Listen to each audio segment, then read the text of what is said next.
Have you ever been lying right next to him, close enough to feel his warmth, close enough to hear him breathe, and still felt like there was an entire universe inside his head that you had absolutely no access to? You are staring at the ceiling, and he is staring at his phone.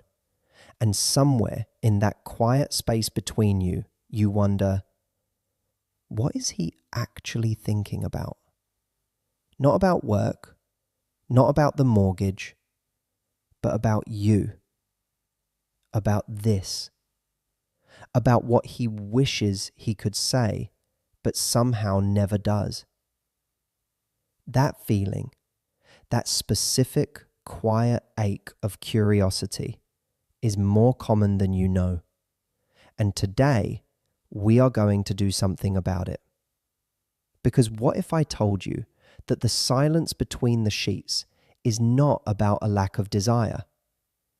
What if that silence is actually covering up something far more intense, far more complex, and honestly, far more exciting than you ever imagined?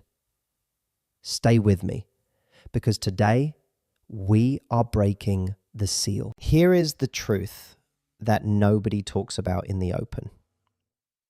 Men are terrified of their own desires.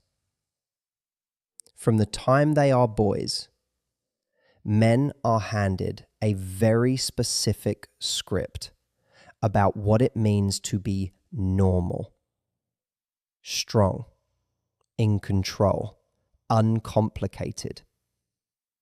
The message they receive from their fathers, from movies, from locker rooms, is that desire should be simple, and anything beyond simple is something to be ashamed of. So what happens to the desires that do not fit that neat, tidy script? They go underground. They get buried under years of silence, performance, and the exhausting maintenance of an image. He smiles at dinner. He pays the bills. He holds the door open. And the whole time, there is an interior world humming beneath the surface that he has convinced himself you would never understand, never accept, or worse, never let him forget. That is not a personal failing. That is a cultural wound. And understanding that is where everything changes. Here is what this video is going to give you. A key.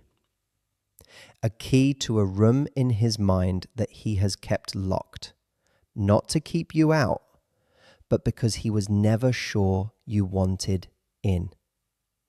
By the time we get through all 5 of these fantasies, you are going to understand your partner or any man you are close to on a level that most women never reach. You will understand the why behind behaviors that might have confused you, and you will have real, practical tools to create a depth of intimacy that transforms not just your nights, but your entire relationship dynamic. I want to save the most important one for last. Fantasy number 5 is the one that will genuinely surprise you.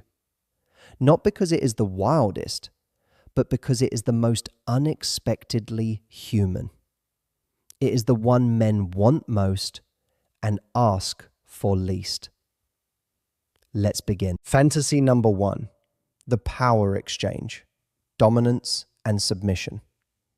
When most people hear the words dominance and submission, their minds immediately jump to images they have seen in movies or read about in certain genres of fiction.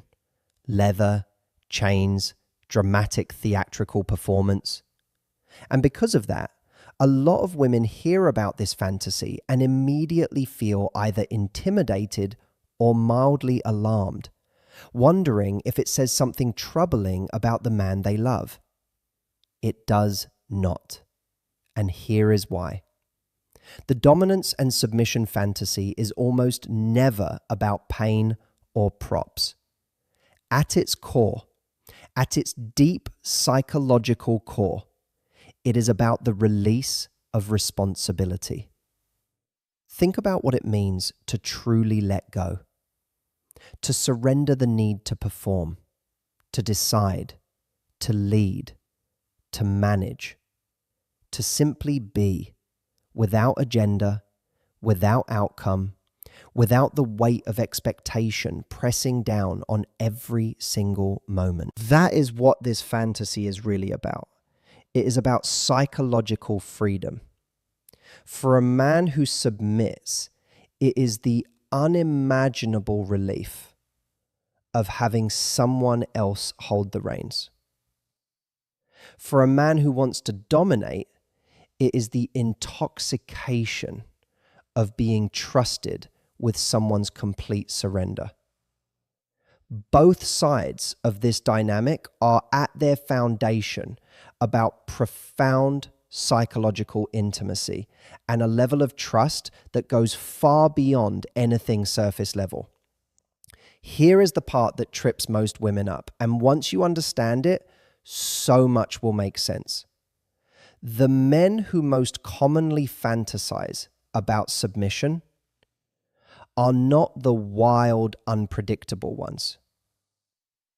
They are the good ones, the reliable ones, the men who manage teams at work, who are the stable rock of the family, who make every decision, solve every problem, and carry the invisible weight of responsibility from the moment they wake up to the moment they finally close their eyes. These men are in control all day, every day.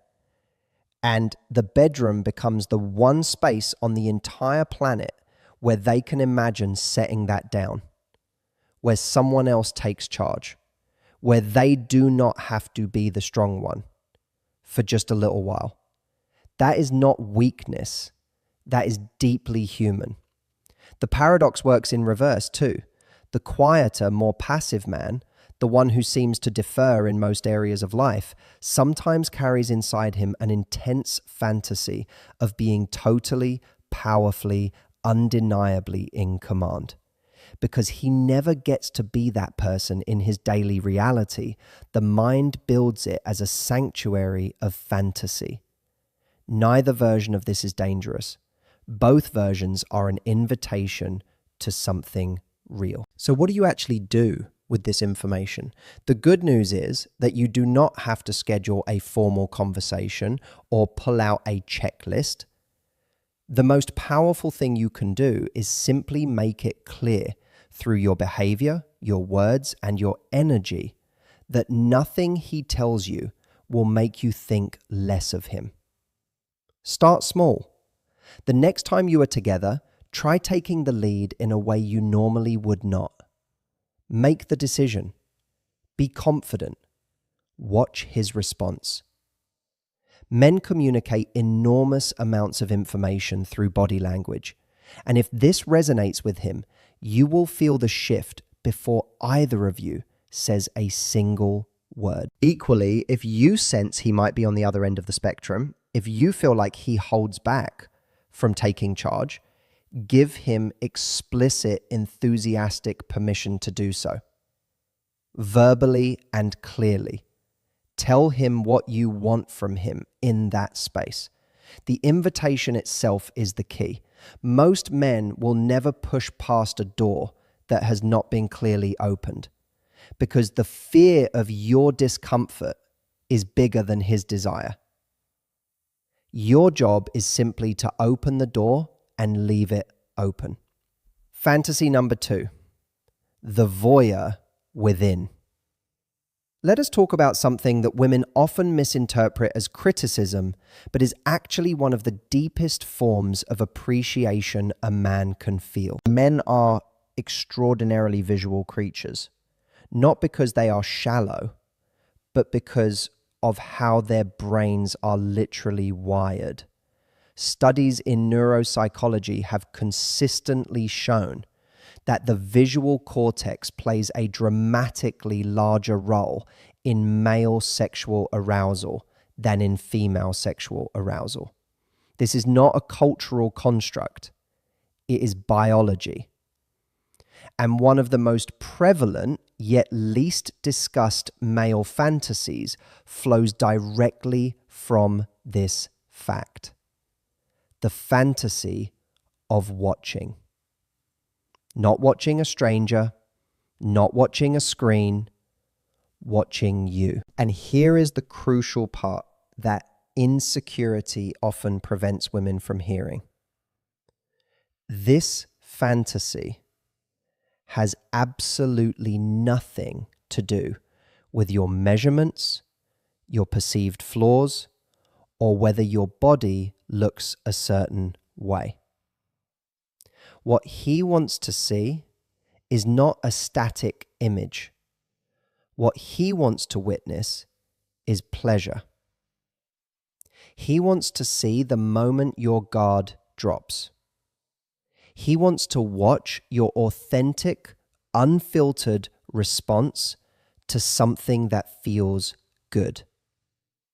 That raw honesty, that unperformed, genuine moment is the most visually erotic thing that exists to him. It has nothing to do with perfection. There is a meaningful and important distinction between the male visual fantasy and what you might find on a screen somewhere. What a man fantasizes about watching is not a performance designed for an audience.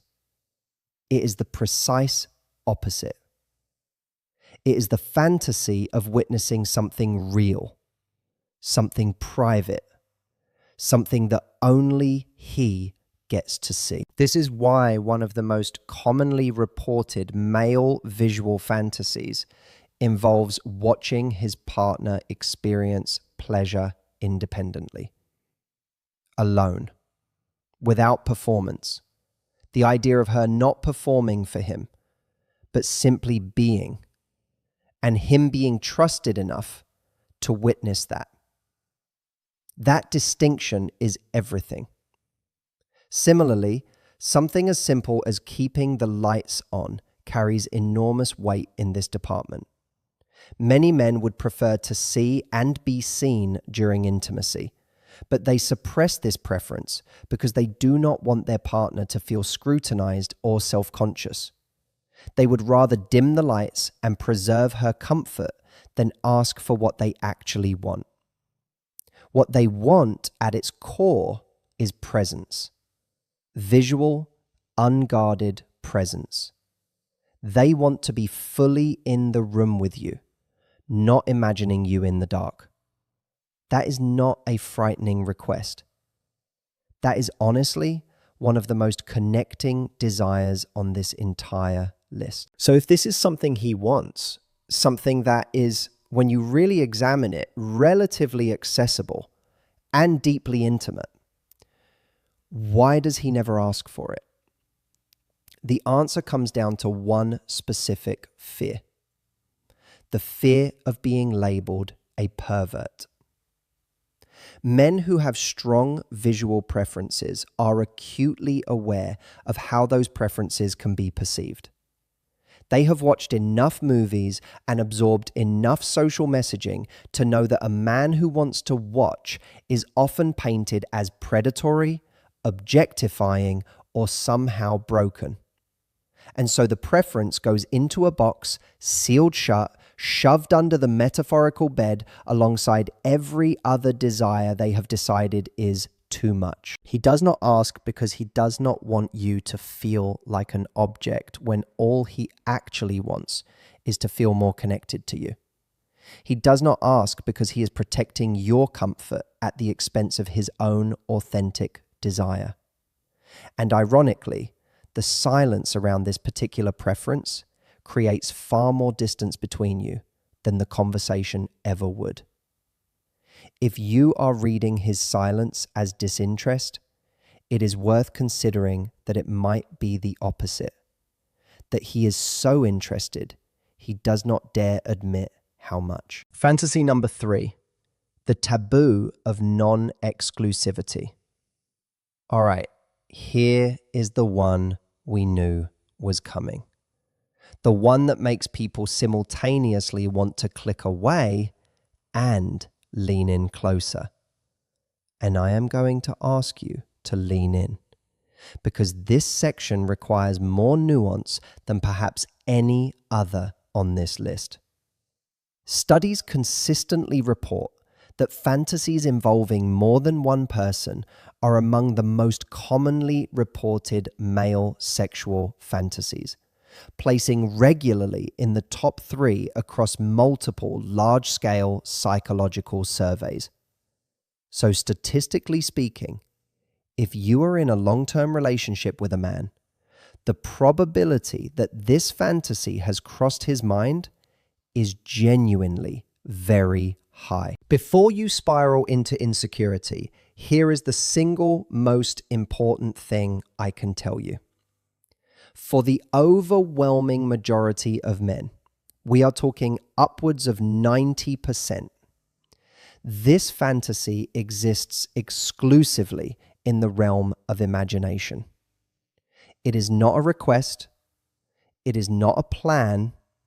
It is not an indication that you are not enough.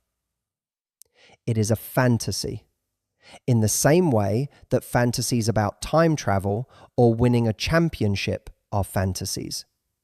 Enjoyable to imagine, not necessarily things we would want to navigate in reality with all the attendant complexity, emotional risk, and logistical chaos.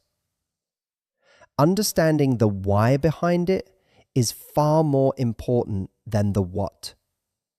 To truly understand this fantasy, you need to travel back about 200,000 years. Evolutionary psychologists have spent considerable time studying a phenomenon called sperm competition theory, which describes the way that male sexual arousal actually intensifies in contexts where other males are perceived to be attracted to or competing for the same female. This is not a modern invention. It is wired into the deepest layers of male psychology from an era long before monogamy became the dominant social structure. The technical term for one expression of this is mate guarding. And paradoxically, the same biological system that drives a man to be possessive of his partner also drives a spike in his attraction to her when he perceives her as being desired by others.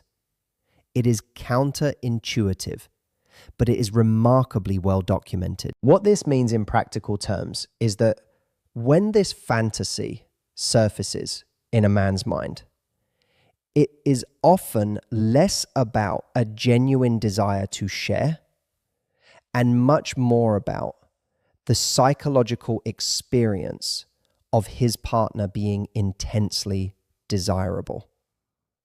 He is not fantasizing about losing her. In the fantasy, she always comes back to him, chooses him, wants him above all others.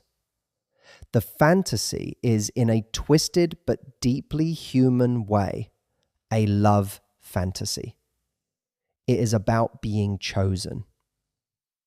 It is also important to note that many men feel profound shame about this particular fantasy, precisely because they themselves do not fully understand why it exists. They are not broken. They are biological. And knowing that makes the conversation around it significantly safer for everyone involved. Here is the genuinely exciting piece of this information for your relationship. You do not need a third party, a lifestyle change, or any deviation from your monogamous commitment to engage with this fantasy in a way that is bonding, thrilling, and exclusively yours. The vehicle is language.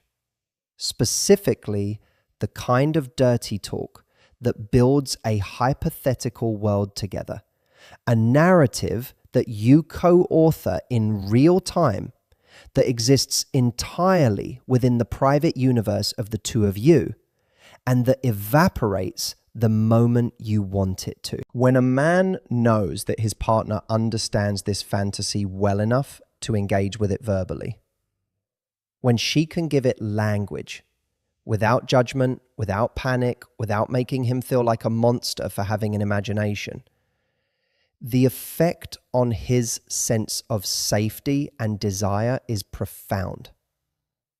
You are not endorsing anything. You are not agreeing to anything. You are simply proving that you are sophisticated enough to understand the difference between a fantasy and a wish list. That distinction, your ability to hold that space without judgment, is one of the most intimate and frankly powerful things you can offer him. Because what he has always wanted is not another person in the room. What he has always wanted is for you to truly, fearlessly know him. Fantasy number 4, the rescue and the damsel. Roleplay. Long before he learned to suppress it, every man carried inside him the image of a hero. Not necessarily a man in a cape, but a man who matters. A man whose presence changes the outcome of a situation. A man who is needed specifically and intensely by one person in particular. This is where the roleplay fantasy lives, and it runs deeper than any costume could reach. The fantasy of the rescue scenario, in its countless variations, taps into two primal archetypes that have shaped human storytelling since the very beginning: the protector and the ravager. These are not separate archetypes, by the way. In male psychology, they often live in the same body. The desire to protect and the desire to possess are, neurologically speaking, frequently rooted in the same cluster of emotional drives. What he is fantasizing about when this scenario plays out in his mind is not a power imbalance in the harmful sense. He is fantasizing about significance. He wants to be the specific person who makes you feel safe and desired and claimed all at once. He wants to be, for that particular hour, the protagonist, the one who shows up, the one whose arrival changes everything. That is not a character flaw. That is one of the most romantic things I have ever described. Now, let us be honest about something that most long-term couples recognize but rarely say out loud. At some point, the people who know each other best become, logistically speaking, a little bit boring to each other. You know how he takes his coffee. He knows exactly which drawer you keep your charger in. You have had the same argument about the thermostat 14 times. You are building a life together, and that is beautiful. But somewhere along the way, the people you were when you first fell for each other, mysterious, electric, slightly unpredictable, got replaced by the people who split the grocery list and remind each other about dentist appointments. What roleplay actually does, and this is the insight most people miss, has nothing to do with costumes. It does not require a script, a set, or a significant purchase. What it requires is a simple, mutual agreement to be other people for a while. To step outside the roles of partner and co-parent and roommate and inhabit versions of yourselves that are free of all the context and history and familiarity that, though deeply loving, can quietly suffocate desire. He is not fantasizing about a different woman. He is fantasizing about you wearing a different story. So why does he never suggest this? Why does the man who privately imagines these elaborate scenarios never once bring them up in the actual relationship where they could be explored? One word: embarrassment. Role play requires something that most adults find genuinely terrifying: the willingness to be silly, to say something with a straight face that sounds absurd, to commit to a premise that could, if either of you smirks at the wrong moment, collapse into awkward laughter and never recover. Men are acutely sensitive to looking ridiculous. And because this particular fantasy requires a level of theatrical commitment that feels vulnerable and exposed, it tends to stay buried beneath layers of, I could never actually say that. But here is the key insight. He does not need you to play along perfectly. He needs you to initiate the suspension of disbelief. He needs you to be the one who cracks the door open, to be the one who says with complete confidence and zero apology, let's try something tonight. Because that one act of confident initiation removes the weight of responsibility from him entirely. When you take the lead on this, you are not just playing a character, you are giving him an extraordinary gift. Fantasy number 5, the ultimate secret: total acceptance. We have arrived. Fantasy number 5. The one I told you would surprise you. The one I have been building toward this entire time. And here it is. The deepest, most commonly reported, most emotionally charged fantasy that men carry. The one they almost never share and desperately, quietly hope for, is simply this: being wanted. Aggressively, unambiguously, unconditionally wanted. Not in response to their initiation, not after a romantic setup they planned and executed, just wanted. Out of nowhere, because you cannot help yourself. I know. After everything we have covered, after the power dynamics and the voyeurism and the competition psychology, this one feels almost anticlimactic. It feels too simple to be the big reveal.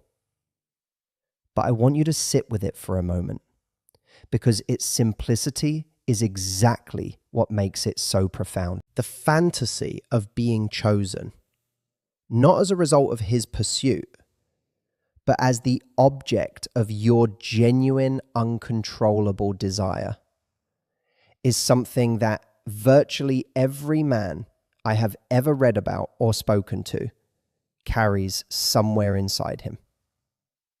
And virtually none of them will ever tell you that directly. Because admitting you want to be wanted is, in their world, dangerously close to admitting you are not sure that you are. Let us talk about something that most women have genuinely never considered. How exhausting it is to always be the one who reaches for the other person first. In the vast majority of heterosexual relationships, regardless of how progressive or egalitarian the couple considers themselves to be, the burden of sexual initiation falls disproportionately on the man. He reads the room, he manages the timing, he navigates the anxiety of, is this a good moment or am I misreading this entirely? He absorbs the rejection when the answer is not tonight, and he tries not to let it accumulate into something heavier.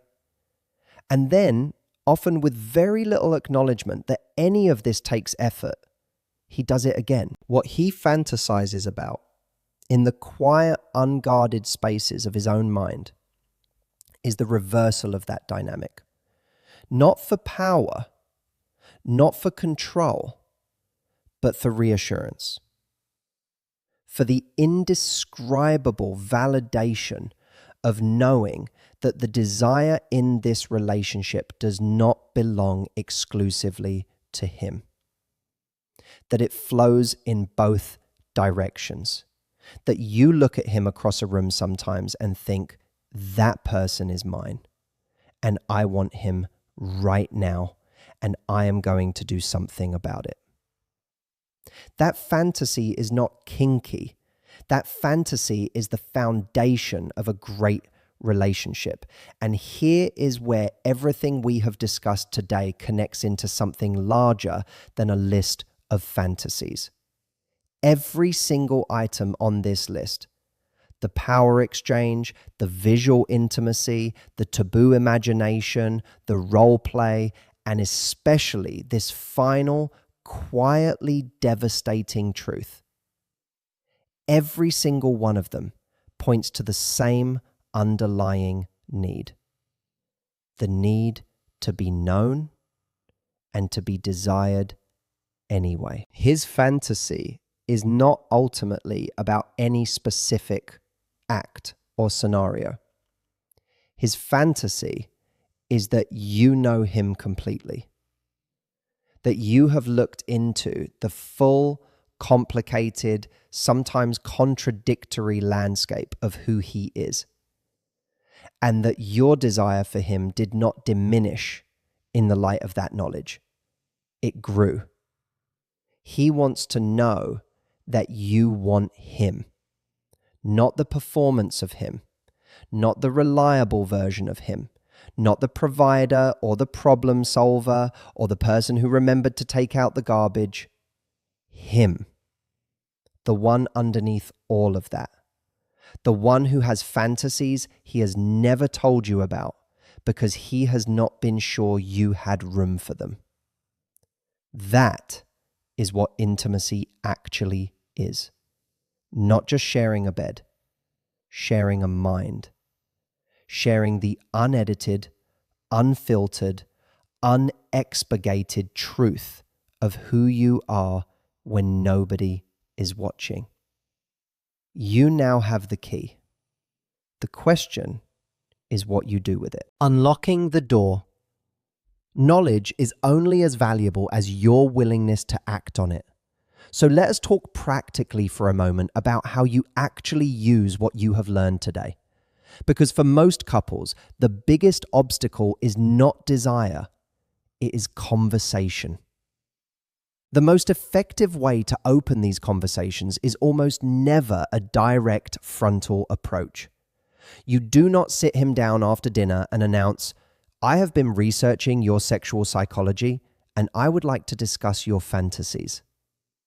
That is a deposition, not a seduction. Instead, create conditions. A quiet evening, a glass of something you both enjoy, no screens, no distractions, and the specific emotional tone of a conversation that has no stakes. No right answer, no wrong answer, nothing to confess, and nothing to defend. Start by sharing something small about yourself, something you have been curious about, or something you have always wanted to try. Lead with your own vulnerability, because vulnerability is always an invitation. When he sees that you are willing to be open and a little exposed, the natural human instinct is reciprocity. You give him an opening and he will walk through it. Perhaps cautiously at first, but he will walk through it. That is all you need to start. The most attractive quality you can cultivate, more than any physical attribute, more than any particular skill, is a non-judgmental mind. That is the core message of everything we have covered today. Think about what it would mean to have one person in your life who you could tell absolutely anything to and trust at a cellular level that they would not use it against you, that they would not store it as ammunition for a future argument, that they would not look at you differently in the morning, that the confession would simply land in a space of genuine understanding and stay there safely. That is the kind of partner that men dream about, and it has nothing to do with what you look like or what you are willing to do. It has everything to do with the emotional safety you create. If he knows, really knows, that your love is not conditional on his being simple or tidy or uncomplicated in his desires, he will not just share his fantasies. He will share everything. His fears, his ambitions, his insecurities, his hopes. The fantasies are just the beginning. The non-judgmental mind is the architecture for an entirely different quality of relationship. So here is where we are. You came into this video with a question humming quietly beneath the surface. What is he really thinking? And you are leaving with 5 answers, and more importantly, with a framework for understanding the psychology that connects all of them. You understand that silence is not absence. You understand that the good guy carries complicated desires precisely because he is good. You understand that visual, competitive, playful, and rescue fantasies all trace back to the same root system: the need for authentic connection, genuine desire, and the safety to be known without consequence. And you understand, perhaps most importantly of all, that what he wants most is to know that you want him. Now I want to hear from you. Leave a comment and tell me, which of these 5 fantasies surprised you most? Which one made you nod because you already suspected it? And which one gave you an idea for tonight? And if you want to go even deeper into the hidden language of male intimacy, stick around, because the next video is going to decode something fascinating: what his body language is actually telling you during intimate moments, and how to read the signals he does not even know he is sending. See you there.